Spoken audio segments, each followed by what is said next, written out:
হল আমরা যখন চলচ্চিত্রে ঢুকলাম তখন 1400-1500 হল ছিল। এই যে আমার পাশে আমার বন্ধু অভিনেতা লিটন হাসমি এবং একজন প্রযোজক এও কিন্তু জানে। আমরা যখন ঢুকছি তখন 1400-1500 হল ছিল। এখন সেটা দাঁড়িয়েছে 250, 300, 400 হল। আরো কম। আরো কম। যে কারণেই এই এখন বেসিক্যালি হ্যাঁ, ঈদ ছাড়া আমাদের হল আছে হল হিসাবে 65 থেকে 70 টা। 65-70টা। অতএব আমাদের হলের সংখ্যা বাড়াতে হবে। আর হলের পরিবেশ বাড়াতে হবে। সুন্দর করতে হবে।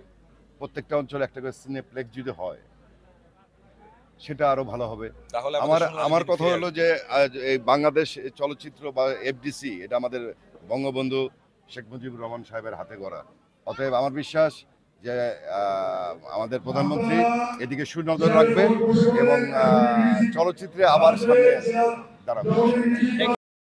একটু লেট হয়ে গেছে, আর হয়তো 15 দিন 1 মাস আগে হইলে আরো ভালো হইতো, বাট আমাদের পরিকল্পনাটা করতে একটু দেরি হয়ে গেছে।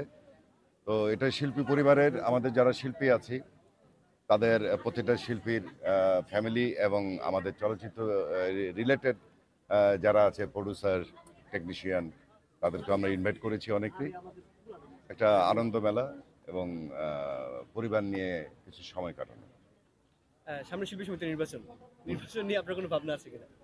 নির্বাচন আসলে প্রতিবারই তো আমরা 2 বছর অন্তর একটা নির্বাচন হয়।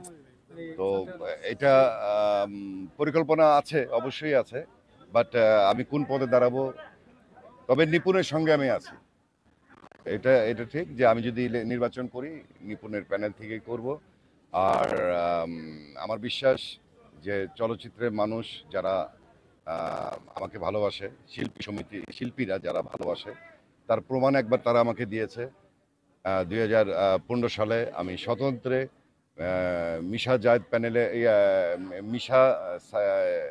সাকিব মিশা প্যানেলের এগেনস্টে আমি স্বতন্ত্রে সাধারণ সম্পাদকে নির্বাচিত হয়েছিলাম শিল্পীদের ভালোবাসার কারণেই। সেই ধারাবাহিকতায় যদি আমি দাঁড়াই অবশ্যই শিল্পীদের ভালোবাসা পাবো এবং আমার আজকে শিল্পী সমিতির যে বাহ্যিক যে অবস্থানটা, এটা যখন সাকিব প্রেসিডেন্ট ছিল আমি সেক্রেটারি ছিলাম এবং আমাদের সময়কালে এই সুন্দর পরিবেশটা আমরা শিল্পীদের সময় কাটানোর জন্য করেছিলাম।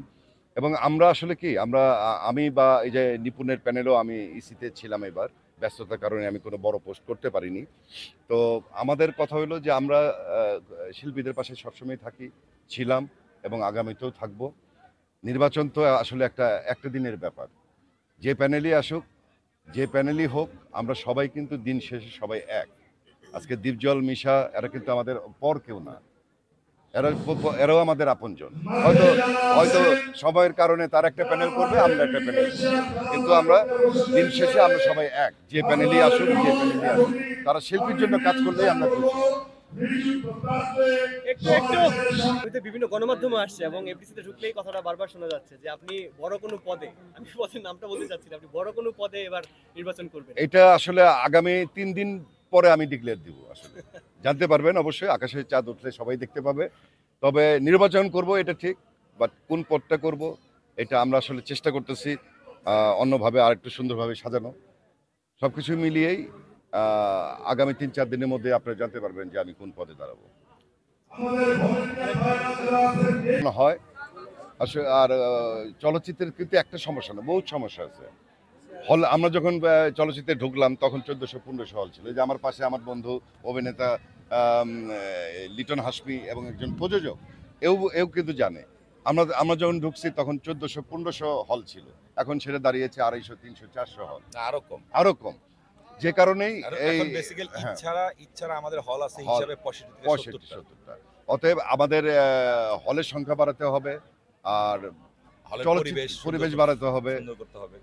প্রত্যেকটা অঞ্চলে একটা করে সিনেপ্লেক্স যদি হয় সেটা আরো ভালো হবে। তাহলে আমার কথা হলো যে এই বাংলাদেশ চলচ্চিত্র বা এফডিসি এটা আমাদের বঙ্গবন্ধু শেখ মুজিবুর রহমান সাহেবের হাতে গড়া। অতএব আমার বিশ্বাস যে আমাদের প্রধানমন্ত্রী এদিকে সুনজর রাখবে এবং চলচ্চিত্রে আবার সামনে দাঁড়াবে।